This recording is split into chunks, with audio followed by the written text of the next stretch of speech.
Salam les gens, c'est Toto InShape. Aujourd'hui, on se retrouve pour aborder le sujet des chaînes musculaires. Boum! Non, je rigole. Allez, salut tous les gars. Aujourd'hui, on se retrouve pour aborder mon séminaire du jour qui est sur les chaînes musculaires. Technique, d'entrée de jeu. Première Ah, seconde, c'est technique. mais on rigole un petit peu, il faut bien rigoler sur le séminaire. Put some C in the chat, tout le monde. Euh, Du coup, oui, aujourd'hui, je voulais aborder le sujet des chaînes musculaires parce que Selon. ça vient d'une réflexion qui a été lors d'une comment dire. Qu'est-ce qu'il y a? Pourquoi ça rigole déjà?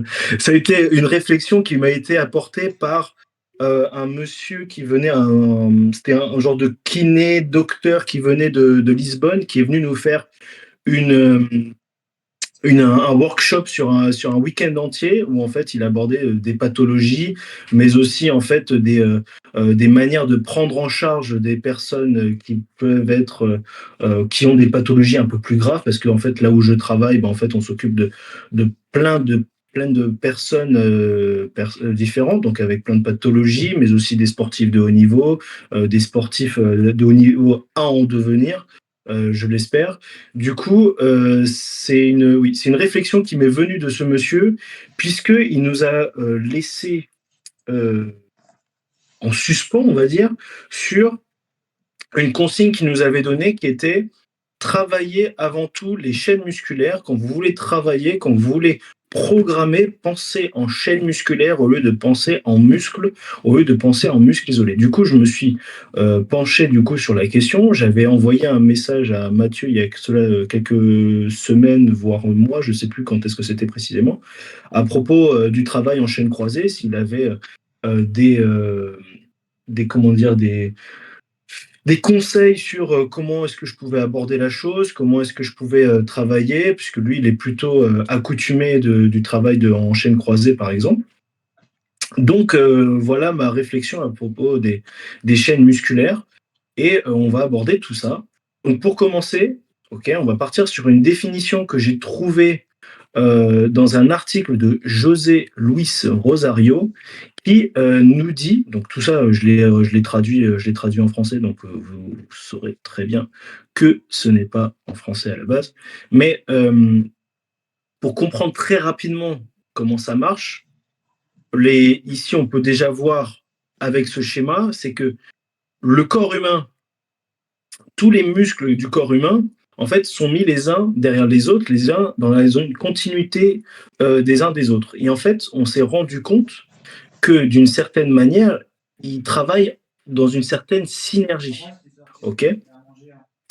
Cette synergie-là fait que, par exemple, là ici, je ne peux pas vous pointer, mais on va prendre le troisième image en partant de la gauche, où on voit que en bleu, on part des pectoraux, on descend jusqu'aux adducteurs, ok.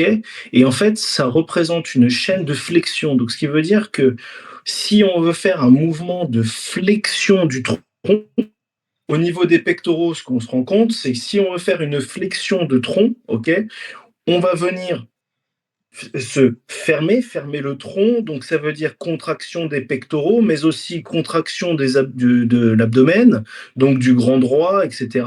Et ensuite, on redescend jusqu'aux adducteurs, mais aussi, là, c'est pas sur l'image, mais aussi au niveau des quadriceps, comme si on voulait se mettre, par exemple, dans une position fétale. Là, vous voyez directement ce que je suis en train de vous dire sur la dernière image en partant de la gauche, où cette fois-ci, ça va prendre aussi en compte tout ce qui est au niveau quadriceps, mais aussi au niveau de tibiaux. Toute l'image qui est tout à gauche, elle, représente ce qu'on appelle les chaînes croisées, où en fait, ce que vous voyez, c'est que ça fait un genre de X au niveau de l'abdomen. Mais si vous regardez bien derrière aussi, ça vient croiser, ça repart derrière jusqu'au cervical. OK? Donc ça sera on va dire une autre sorte de chaîne, donc les chaînes croisées, qui, elles, cette fois-ci, au lieu de fonctionner d'une manière plutôt, ce que je pourrais dire longitudinale, et ben cette fois-ci, elle va vraiment fonctionner d'une manière croisée. Donc ça veut dire se tourner en diagonale, etc. Donc bref, pour juste revenir sur la définition après cette explication plus ou moins rapide de José Luis Rosario, où en fait, il dit les muscles, en tirant et en poussant sur les os, fournissent l'action nécessaire pour produire le mouvement ou maintenir les os dans une position équilibrée, comme dans la posture debout. Donc ça veut dire que en étant debout, les muscles de l'arrière du corps, eux, vont tirer pour nous maintenir debout, et les muscles devant, eux, vont pousser pour en fait contrebalancer. En fait, c'est un mouvement de balancier entre l'avant et l'arrière. Il nous dit aussi après, le tissu conjonctif joue un rôle primordial. Les os ne sont pas le seul tissu conjonctif. Les tendons qui relient les muscles aux os et les ligaments qui stabilisent les segments osseux font également partie de ce tissu. Donc c'est vraiment une idée d'une globalité et non pas des choses qui soient segmentées, des choses qui soient vraiment à part.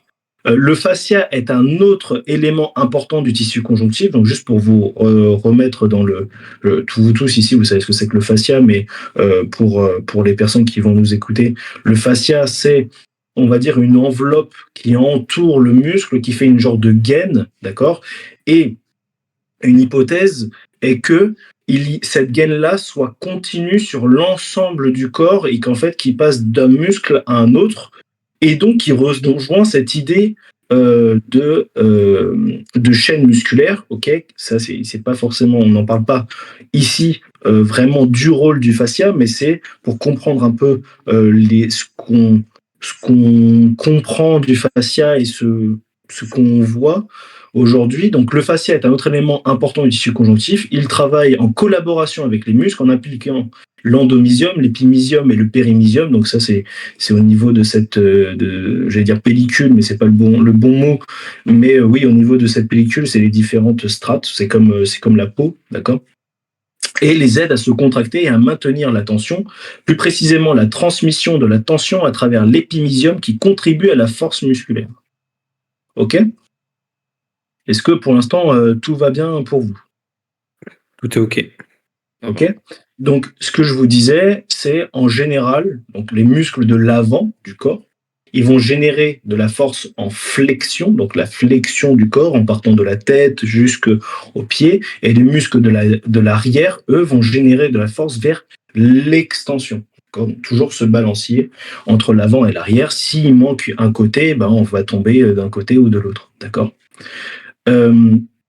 Ici, j'ai repris très grossièrement dans un livre qui s'appelle Les chaînes musculaires, étirement et renforcement de la théorie à la pratique aux éditions Amphora, où en fait, à l'intérieur, il nous détaille vraiment chaque chaîne. Oui, donc il nous détaille vraiment chaque chaîne. Moi, je suis pas venu là pour vous mettre tous les muscles, etc. Parce que je pense pas que c'est forcément super intéressant pour nous. Mais c'est juste pour ici avec les schémas au niveau des lignes, etc. Je trouve que c'est intéressant. Ça nous donne une manière de comprendre et d'appréhender cette histoire de chaîne musculaire. Donc une chose ici, là vous vous rendez compte, c'est l'expiration est associée à une contraction des abdominaux, vous le voyez ici en bas à droite, où en fait la chaîne de respiration ça fait aussi partie du coup d'une chaîne, d'accord. Le diaphragme dans le livre, ils nous mettent bien au début, après ils nous en parlent moins, mais ils nous disent bien que c'est une base de toutes les chaînes, la respiration, et ça peut nous renvoyer à une autre réflexion qui est le contrôle du corps, d'accord, CORE, qui vraiment joue un rôle primordial entre le passage de la force du bas vers le haut pour toutes les pratiques et au quotidien en fait dans le mouvement. Du coup, ici la chaîne antérieure du tronc, okay, on va y passer rapidement sur toutes. Donc la chaîne antérieure du tronc, on voit ici, on part du menton et on descend jusqu'au pubis, ok, qui va surtout participer donc à la flexion, d'accord. Ici, on a la chaîne antérieure ou de flexion des membres supérieurs, donc une chaîne qui part des clavicules et qui vont jusqu'au bout des doigts, et en fait, on est au niveau de la flexion. Ici, une chaîne antérieure des membres inférieurs. Donc là, on est sur une vue sagittale, donc sur la partie avant. Ensuite, on est sur une partie arrière, la chaîne de flexion des membres inférieurs. Donc la vue par vue sagittale, pardon. Une chose que je trouve très très intéressant à chaque fois, c'est qu'il y aura très peu de fois, si vous regardez au niveau du pied, euh, les chaînes iront très rarement à l'arrière du pied et englobera toujours le pied dans sa globalité et partira à l'avant. En fait, on se rend compte de vraiment l'effet stabilisateur du pied, en fait, de cette amplitude, comment est-ce que je pourrais dire, de ce segment qui part vers l'avant, qui sert vraiment à stabiliser le corps, et donc l'importance de ce pied et l'importance de vraiment l'avoir vraiment bien dans notre programmation au quotidien. Ici, la chaîne brachale par une vue ventrale, ça reprend à peu près la même qu'ici au-dessus. Après, on ira sur les chaînes croisées. Les chaînes postérieures du tronc, donc ici, vous voyez, c'est surtout sur de l'extension, d'accord. On redescend les chaînes de fermeture des membres supérieurs en pronation. Donc, tout ça, on va pas s'attarder dessus. Les chaînes latérales. Ici, toujours la chaîne latérale. La chaîne statique, ok, donc par l'arrière pour pouvoir, ce que je vous ai dit tout à l'heure, de tirer. La chaîne haute de l'épaule, donc remonter au niveau des trapèzes, etc. Les chaînes d'ouverture des membres inférieurs, oui, en partant de l'extérieur, puis en redescendant par les muscles de la patte doigt et qui redescendent sur l'intérieur des tibias. Maintenant, les chaînes croisées, ce que je vous parlais tout à l'heure, en forme de X, qui viennent se joindre en L3, et ça peut permettre de mettre une réflexion sur la charge au niveau des disques lombaires, au niveau du travail en chaîne croisée. Pareil pour la chaîne croisée postérieure. Ici, la chaîne de fermeture des membres inférieurs par la vue ventrale, les chaînes internes de l'épaule, la chaîne d'ouverture. Normalement, j'en ai oublié aucune. Il y en avait d'autres, mais que je trouvais un peu moins intéressantes. Ok, qui étaient plutôt, par exemple, par rapport à la position assise, etc. Mais ça reprenait globalement ce qui est ici. Mais ce qu'on se rend compte ici, c'est à quel point tout est une chaîne. Tout est lié.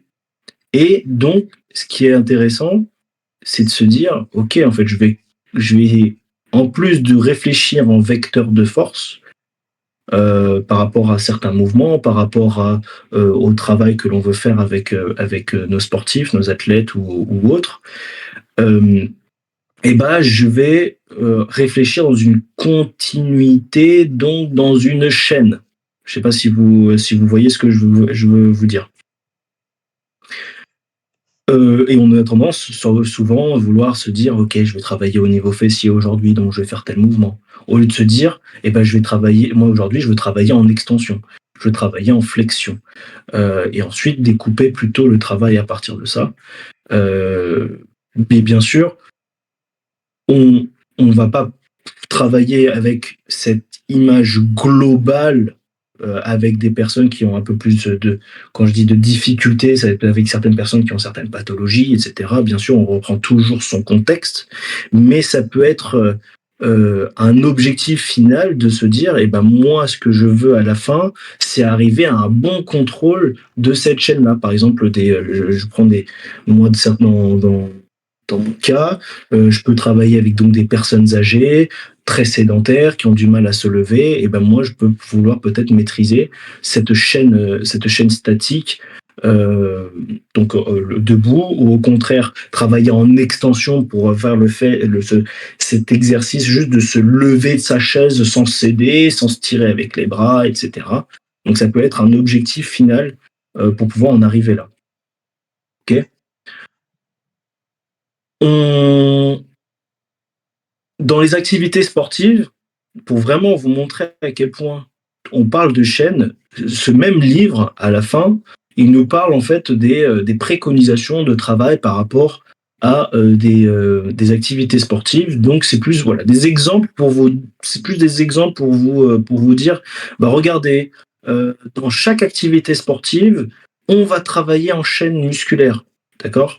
Donc par exemple le cyclisme ici bon, on va commencer par la gauche, le handball, toutes les chaînes croisées vont être sollicitées.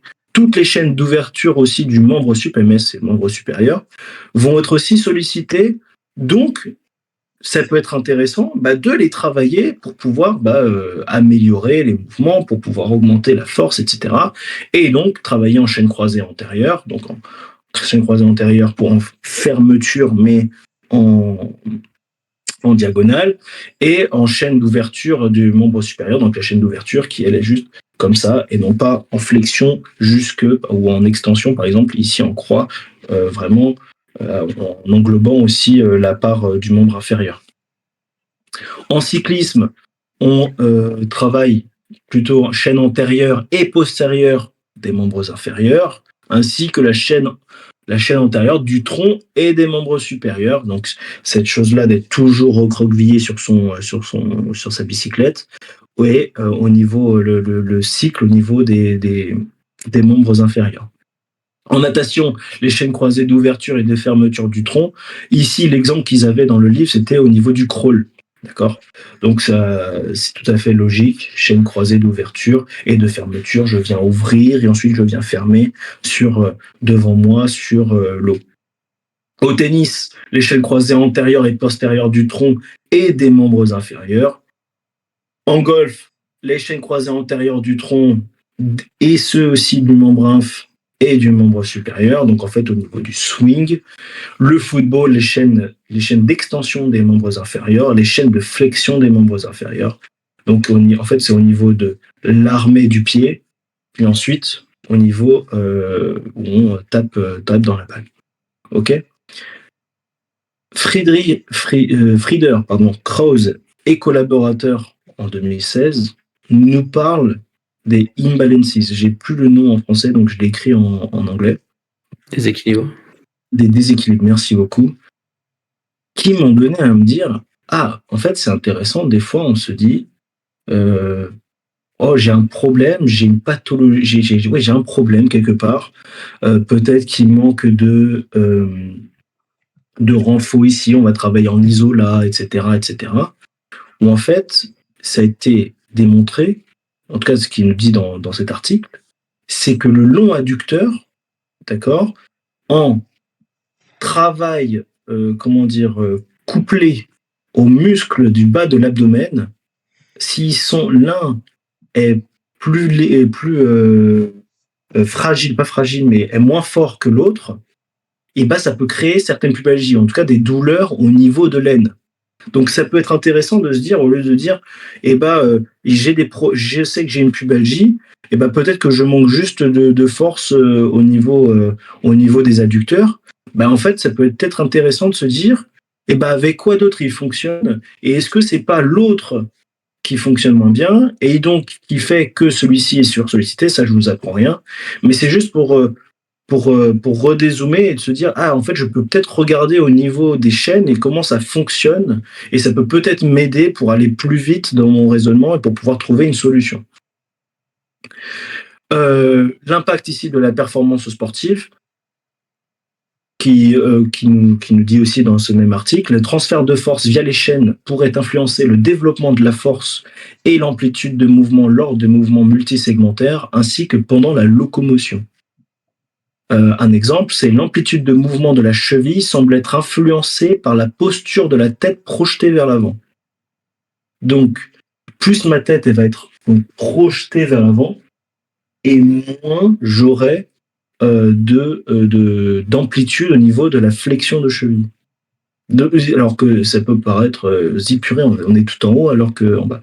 Donc, c'est ce qui a été démontré par Young et Kim en 2012. J'ai pas lu l'article, donc je ne sais pas à quel point il est bien ou pas, mais c'est juste pareil, pour donner en fait des pistes, en tout cas des pistes de réflexion sur d'accord, j'ai un problème, je dézoome. Est-ce que ça ne peut pas avoir un lien avec mes chaînes musculaires? Yang et Kang en 2013 nous disent les étirements passifs de l'ischio-jambier tendent à augmenter l'amplitude du mouvement du rachis cervical. Donc on repart en haut, mais là ça peut paraître un peu plus logique que lorsqu'on tout simplement on est avec les jambes tendues, on essaie d'aller toucher les pieds, ça devient tout de suite beaucoup plus difficile lorsqu'on rentre le menton parce que en fait toute la chaîne nous tire. Le autre chose aussi, Grivet et Hall en 2015 nous dit l'autolibération myofaciale de l'aponévrose plantaire améliore la performance du test Sit-and-Reach. L'amplitude, et ensuite Mitchell en 2008 et collaborateurs nous disent l'amplitude de mouvement de la cheville semble être affectée non seulement par la position du genou, mais aussi celle de la hanche. Et, euh, et voilà pour moi, c'est juste pour nous dire, eh ben en fait ça existe les chaînes musculaires. C'est peut-être intéressant de travailler en ayant bien conscience de la chose et d'être en lien avec ça. Moi, personnellement, c'est ce que je commence à tester dans mes entraînements, au lieu de penser plutôt en... enfin, pas penser plutôt, mais je viens complémenter mes entraînements avec le travail plutôt en chaîne musculaire. De toute façon, quand on parle par exemple de travail en triple extension, eh ben, on parlait déjà de travail en chaîne musculaire, mais c'est juste une autre manière de mettre des mots dessus, d'une autre nomenclature par rapport à ce qu'on pouvait déjà faire et peut-être voilà, nous donner quelques d'autres billes. Ce que je voulais aussi, c'était vraiment avoir trouver des documents vraiment d'entraînement sur le travail en chaîne musculaire. Mais à chaque fois, ce qui revient surtout, c'est des étirements des chaînes musculaires, juste d'une manière générale, il faudrait renforcer ou en tout cas le rôle du fascia dans les chaînes musculaires. Comme c'était pas ce que je voulais aujourd'hui, bah, j'ai pas pu implémenter plus d'informations. Mais ce serait, par exemple, pour la prochaine fois, quelque chose que je voudrais vous mettre en avant et aussi vous faire un feedback en fait de l'entraînement que je suis en train de faire sur moi et aussi sur mes athlètes autour des chaînes musculaires et avoir quelque chose d'un peu plus réel à tout ça et voir réellement est-ce que ça sert bien de penser de cette manière-là ou pas. Et puis voilà, voici pour moi ma présentation sur les chaînes musculaires un peu express, mais voilà. Cool. Est-ce que vous avez des questions, les gars? J'ai une question. Non. Ouais, dis-moi. Tu peux repasser sur la définition, sur le côté? Pas de souci. Il y a la 2016, tu as dit du coup? Genre, il n'y a rien eu d'autre avant sur les chaînes croisées ou c'est juste l'article qui prend à partir de là? Alors 2016, comment dire, c'est juste ça, ok. Ok. Celui de José Luis Rosario. Attends, j'ai pas noté, c'est vrai, j'aurais voulu noter la date. Je n'ai pas noté la date, mais bien sûr, ça remonte à longtemps. Ce que j'essayais juste surtout, c'était de pas partir sur des articles trop vieux pour pas non plus, comment dire. Alors José Luis Rosario, on est en 2017. Ok. Ouais, Donc, si, bien sûr, ça remonte à avant. Par exemple, la personne qui a découvert, en tout cas la première, c'est une dame, je crois, qui a parlé des chaînes musculaires au début, c'est Mézières, Madame Mézières. Et ça remonte dans les années. Ça remonte il y a très très longtemps. Et c'était sur un sport en Oui, particulier? non, je crois que c'est juste par rapport à de la posturo, Ok. de la posturologie ou quelque chose du genre. Mais ça remonte dans les années 1970 ou 80. J'ai peur de dire des bêtises, j'ai pas envie de dire des bêtises. Mais en tout cas, c'est avant les années 2000. Donc ça remonte il y a très longtemps. C'est juste quelque chose qui revient petit à petit à la mode, si on peut le dire. Mais oui, c'est Madame Françoise Mézières qui a découvert, enfin, en tout cas, qui a été la première à parler du concept de chaîne musculaire. Ok. Et est-ce que ça revient à la mode parce qu'il y a toute l'évolution autour des fascias. Enfin, je sais pas si c'est nouveau les fascias, mais en tout cas, du coup, on en entend plus parler par rapport à des personnes qui sont des fois frauduleuses, des fois on comprend pas d'où ça sort, et ils voient tout par le fascia. Et je sais pas si ça vient par rapport à la mode du fascia, ou si c'est vraiment un truc qui revient à la mode parce que c'est un travail intéressant. Bah, je pense que c'est un peu des deux. Ok. Où en fait, le travail en lui-même enfin, gagne du fait de cette mode où en fait on reparle du fascia parce on rend compte de cette gaine tout autour du muscle et on se rend compte aussi bah, qu'elle est présente dans le corps entier et qu'elle englobe pas juste un muscle mais qu'en fait elle englobe tout et qu'il y a plusieurs couches, etc. Et on se rend compte que chaque couche, elle va avoir donc là, par exemple, l'endomysium, épimysium, périmysium, etc., va avoir sa propre fonction. C'est comme le cœur, c'est comme la peau, etc. Donc je pense que elle en, le travail en chaîne musculaire gagne du fait d'en reparler même si c'est par rapport à, à tout ce qu'on peut entendre autour des fascias. Mais bon, une chose est sûre, c'est que en tout cas le fascia, ça existe bel et bien. C'est bien, ça englobe bien la globalité d'un muscle et qu'il y a bien une continuité de muscles envers les autres. Si vous voulez, la prochaine fois, je pourrais parler un peu plus du fascia et en fait en revenir pour faire vraiment approfondir la chose et pour comprendre un peu mieux et peut-être pouvoir débunker des informations et voir le vrai du faux. Mais je pense qu'il y a un peu des deux de ce que tu dis, Mathieu. J'avoue que c'est un truc que je maîtrise pas du tout, hein, tout ce qui est par rapport au fascia, tout ça. J'en entends juste parler sur les réseaux, mais vu comme c'est sur les réseaux, tu peux pas te dire que tu es professionnel quand on entend Bien, juste parler de ça. bien sûr, bien sûr. Tu avais j'ai un trou sur son nom, mais l'ancien préparateur physique enfin, en tout cas, qui s'est occupé du Loup, il est à Lyon et aussi il s'est occupé il y a quelques temps déjà du décathlonien français champion du monde, j'ai oublié son nom, Gracier? Kevin, Kevin Mayer, exactement. Il s'est occupé de lui. Lui, je sais qu'il est spécialisé. Il a fait un podcast sur secret d'entraîneur où en fait il a euh, des pratiques qui sont décriées par certains, etc., mais qui lui a a des résultats où en fait il travaille autour du fascia Mhm. et autour il a une méthode je sais plus ce que c'est mais j'ai pas envie de dire de bêtises mais c'était des choses avec l'inflammation du fascia ou je sais pas trop quoi mais bref il avait des résultats il travaille sur ça depuis très très longtemps mais bref et en plus voilà, c'est un bon préparateur physique le gars c'est pas n'importe qui non plus Jérôme Simion je crois Simion son nom de famille c'est Ouais, sûr. oui, c'est ça. Oui, oui, c'est exactement. Et donc, mais oui, lui, en tout cas, je sais qu'il parlait du fascia et il englobait le fascia, mais depuis très longtemps déjà. Hmm. Il travaille avec ça depuis très très longtemps. Et ça doit pas d'aujourd'hui. Ouais, il y a pas mal de bouquins qui existent déjà sur les fascias et tout. C'est, je pense que je sais pas à quel point c'est la véracité des faits, etc. Ce qui est prouvé, pas prouvé, etc. C'est pareil, je suis pas assez renseigné sur ça, mais en tout cas les théories de base semblent quand même vraiment super intéressantes d'avoir tout ce système de mise en lien de tout ton corps comme ça. Par des tissus, c'est hyper intéressant quand tu vois qu'une zone peut être de ton fascia pourrait être touchée et de par le fait que ça se projette sur tout le corps, ben, tu pourras avoir des tensions qui existent ailleurs.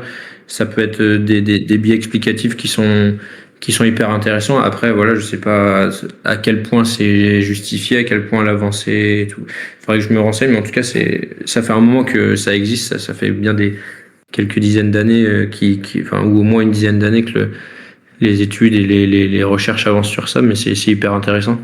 Et du coup, de par ce fait, les chaînes musculaires, c'est intéressant aussi. Moi, j'essaye de bosser en chaîne sur mes séances de muscu. Pareil, j'ai une séance muscu plutôt chaîne poste, une séance muscu plutôt chaîne antérieure et je mets un peu de chaîne croisée dans les deux.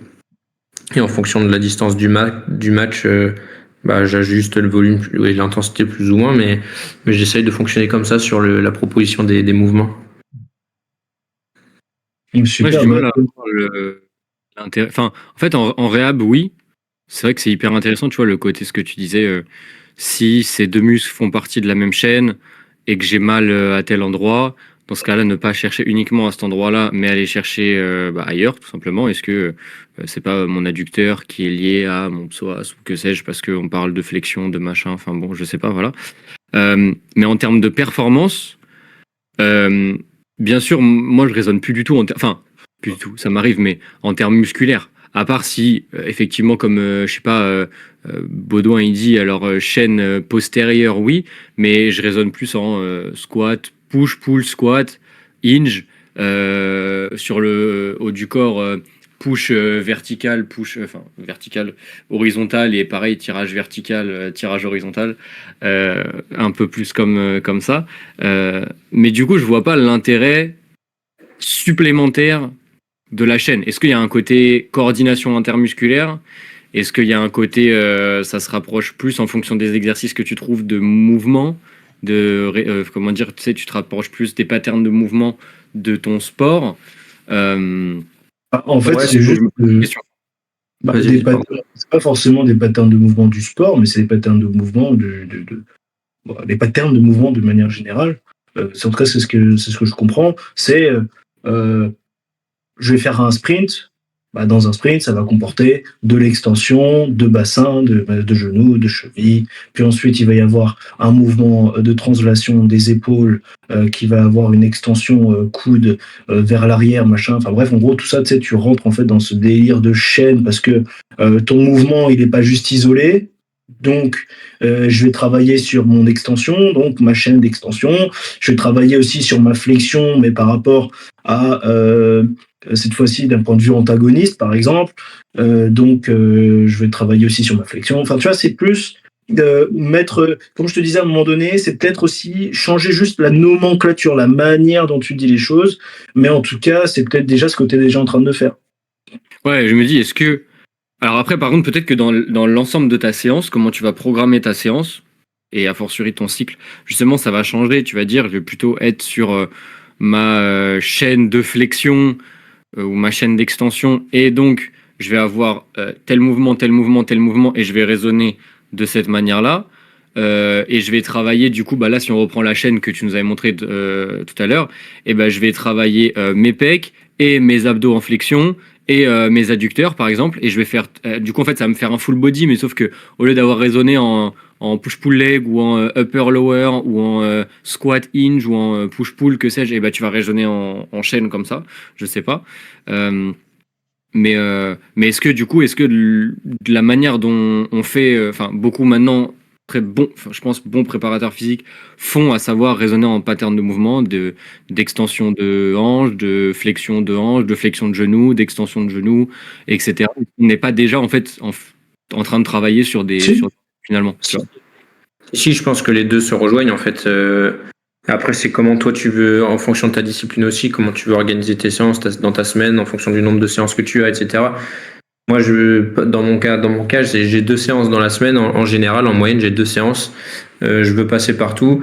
Et comme le disait Vira au début de son intervention, sur le hand, tu as quand même beaucoup de... Si on parle du coup en chaîne, sur ta chaîne d'extension, avec les sauts, les shoots, etc., tu es quand même énormément sur ces chaînes-là. Et à l'inverse, chaîne de flexion aussi. Donc je raisonne comme ça, disons que c'est de l'approche générale, mais après sur la confection de la séance, tu vas avoir des mouvements qui vont être pas forcément sur la totalité de la chaîne. Je vais essayer d'avoir un mouvement qui fait quasiment la totalité de la chaîne ou des choses comme ça, tu vois. Sur un arraché, ou un arraché à un bras, t'es quand même plutôt bien sur ta chaîne d'extension. Tu vas être vraiment sur mollets, ischio, fessiers, dorsaux, derrière d'épaule, bras, etc.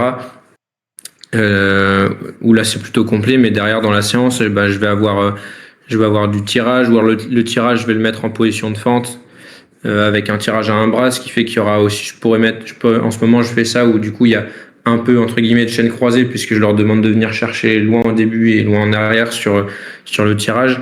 Mais je pense que oui, c'est plus une façon de parler, et que les deux se rejoignent. Parce qu'au final, j'essaye quand même de respecter, de faire en sorte que dans ma séance, il y a eu tel et tel pattern de mouvement sur le membre inf et sur le membre sup, etc. Donc je pense que les deux se compilent bien. Ouais, parce que enfin là comme ça quand il était en train de parler Vieira, vu qu'il n'y avait pas d'exemple aussi concret, peut-être t'en as ou t'en auras pour la prochaine fois, je sais pas. Mais je sais pas, je commençais à m'imaginer des trucs, typiquement les exos que tu vois sur Instagram qu'on ni queue ni tête. Tu vois les gens sur le gros orteil en train de pousser un truc avec le doigt opposé. Enfin, tu vois des trucs. Tu rentres dans du cirque, quoi. Tu vois des trucs. Parce qu'en fait, là, faut bien relier ici. Du coup, là, je vais te faire un biceps curl avec aussi un truc au bout du doigt, biceps curl. Hop, et en même temps, après, on va les ramener. On va mettre un élastique ici pour ramener. Et en même temps, de l'autre côté, je te fais faire une montée de genoux. Tu vois, genre de trucs. Oui, mais t'es pas obligé d'être si extrême. Mais genre, par exemple, t'as déjà dû voir ça. On a vu ça beaucoup sur les réseaux au niveau de footeux. Tu sais, t'es au niveau d'une poulie.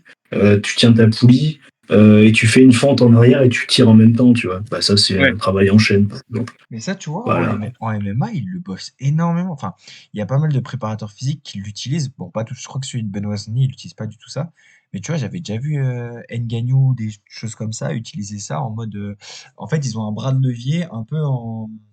Putain, comment ça s'appelle où tu vas chercher les abdos sur le côté? Euh, je sais De plus. En gros, quoi? t'as un mouvement de flexion et de rotation. Et ça, c'est un mouvement d'abdos en. Putain, je sais un peu comment ça s'appelle. J'ai un trou. Parce que Mais tu tu veux. vois, là, je suis en train de penser. Mais Je suis en bah, train de penser, mais par exemple, tu vois, genre, le, le, le Turkish Get Up, oui. c'est d'une certaine manière, c'est un travail en chaîne, tu vois. Ouais, non, mais ça. Mais pour moi, le truc de fonctionnel où du coup, d'un côté, t'as ton bâton, tu fais une fente et tu la ramènes comme ça, t'as pas mal de monde qui sont en train de diversifier ça sur du functional movement et du coup, ils appellent ça un Mhm. peu chaîne croisée, functional movement. Du coup, il y a un petit mix qui se fait là-dedans et tu sais plus Oui, trop non, mais à quoi ça correspond. c'est un truc de nomenclature parce que lorsque tu dézoomes et que tu fais ton squat, bah, tu travailles ta chaîne d'extension, tu vois. Ouais. Ouais, et puis du coup, Tu après, vois ce que je veux dire? si tu dis. Oui, après, oui, c'est vrai que ça dépend. Ou peut-être que sur le coup, j'ai du mal à avoir la plus-value, parce qu'en fait, on le fait peut-être un peu instinctivement. Genre, je sais pas, hier, moi, j'ai fait les jambes, j'ai mis de la force sur du squat, vraiment force max. Après, j'ai mis de la force, mais un peu moins, mais sur un mouvement sur un RDL, un hinge. Mais du coup, en fait, j'ai eu vraiment ma chaîne postérieure. Du coup, j'ai eu de la chaîne antérieure et de la chaîne postérieure. Ou après, c'est vrai que ça, moi, des fois, quand je m'entraînais 4 fois ou quand j'ai des joueurs qui s'entraînaient 4 fois, et ben, je disais euh, upper body antérieur, upper body postérieur, lower body antérieur, lower body postérieur. Et du coup, tu parles, enfin, oui, du coup, tu utilises le mot chaîne antérieure, chaîne postérieure. Donc, en fait, tu es en travail de chaîne. Juste sur le coup, c'est une manière de diviser le corps en quatre Ouais, et voilà. dire, je travaille Non, là, mais je c'est ça. travaille là, je travaille là, je travaille là. Et je vais mettre un peu Ouais, c'est ça. les muscles aussi accessoires dans cette séance-là. Est-ce que, du coup, c'est peut-être déjà un travail de chaîne, un travail en chaîne, en fait, au final? Oui. Juste, il n'y a pas le côté croisé, peut-être, mais au final, c'est déjà un peu Non, ça. mais en fait, c'est juste ce que je trouve intéressant, tu vois, c'est par exemple quand j'ai ouvert le bouquin là où je vous ai présenté toutes les chaînes, Mhm. bah, tu vois ces petites lignes là, bah, juste le fait de voir les lignes, tu fais putain, c'est vrai. Et peut-être que tu peux dire, bah, comme tout ça, ça travaille ensemble, et bah, Dans la même séance. peut- Ou au contraire, je le mets pas en voilà, même séance pour éviter peut-être de surcharger ou ouais. c'est ça. Et en fait, c'est plus tu l'utilises. Moi, en tout cas, je l'utilise comme manière de réfléchir, une nouvelle manière de réflexion qui vient complémenter celle que j'avais avant. C'est pas pour, et c'est ça. Il faut pas changer parce que déjà, on avait certains bons réflexes d'une certaine manière. Il faut pas changer des bons réflexes. Au contraire, il faut les entretenir et essayer de les améliorer. Et ça peut être une manière de améliorer, mais tu sais, juste voir le truc d'une autre manière, mais ça veut pas dire que ça va changer. Voilà. Ouais. Euh, en fait, tu mets beaucoup plus ce que je trouve bien avec le travail de chaîne, c'est que en parlant, tu mets beaucoup plus dans une globalité. C'est tout. Tu mets ton corps beaucoup plus dans une globalité que dans une isolation ou mon genou, tu fais une extension de genou, du coup c'est quadriceps qui fait l'extension de genou et en fait quand tu vas sauter, tu vas pas avoir qu'une extension de genou, cheville, Ouais, hanche, te rendre compte machin. que dans tel sport, au lieu de raisonner juste en mouvement, dans tel sport, cette chaîne-là va être prédominante dans l'utilisation. Et en fait, quel muscle fait partie de cette chaîne? Tac, tac, tac. Ah bah c'est vrai que j'ai jamais pensé à trop travailler ce muscle-là, mais en fait, il fait partie de cette chaîne-là qui est sollicitée dans tel sport, et du coup, bah, il faut en mettre. Ouais, pourquoi pas. Ouais, puis dans certaines conditions, je pense que tu peux aussi avoir une notion de déficience motrice un peu parce que tu vois si tu prends l'exemple d'un leg extension, tu vois, tout coach quasiment te dit quand tu te mets sur la leg extension, mets ta pointe de pied vers toi au niveau du boudin, Raph, et tu lui dis pas d'aller par là-bas. Et généralement, tu te sens plus fort quand t'as la pointe de pied vers toi et que à l'inverse. Ou pareil quand tu vas faire ton tirage et qu'on te demande de gripper plus ton haltère ou un truc comme ça, bah, c'est parce que tu fais bosser ta chaîne tout en synergie et généralement tu es plus efficace sur ton mouvement. Et je pense que ça sert à ça aussi de s'y intéresser aux chaînes motrices. Il y a un truc qui est trop. Là, tu m'as fait penser avec le leg extension. Le travail en leg curl, mais au lieu d'avoir, tu sais, souvent quand on est en leg curl, on fait une flexion plantaire. Non, une dorsiflexion, pardon. On fait une dorsiflexion. Et bah, au lieu de faire la dorsiflexion, faites une flexion plantaire. Vous allez voir au niveau de. Parce que comme on vient solliciter le solaire, Mm. je vous jure, la sensation, c'est pas la même. Ouais. Quand t'es pas habitué, tu crampes direct. Tu crampes Ah ouais? direct. Ah, Ouais, je te jure, gars. En Si t'as plus, jamais fait, et tout, si ouais. t'as jamais fait, va tester un leg curl. Et là, tu tends ta pointe. Ah, gars, moi j'ai mon solaire, il a crampé tout de suite. J'ai fait ah. Euh, mais bref. Si tu poursuis là-dessus, tu l'as peut-être chez toi, je sais pas, mais le bouquin de Aurélien Broussel-Derval, pardon, de l'art du mouvement, il parle de ça sur tout le bouquin.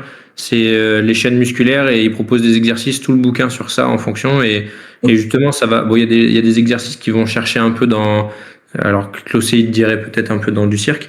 Mais il y a beaucoup d'exercices aussi qui sont très, très simples, basiques et qui mettent en image ces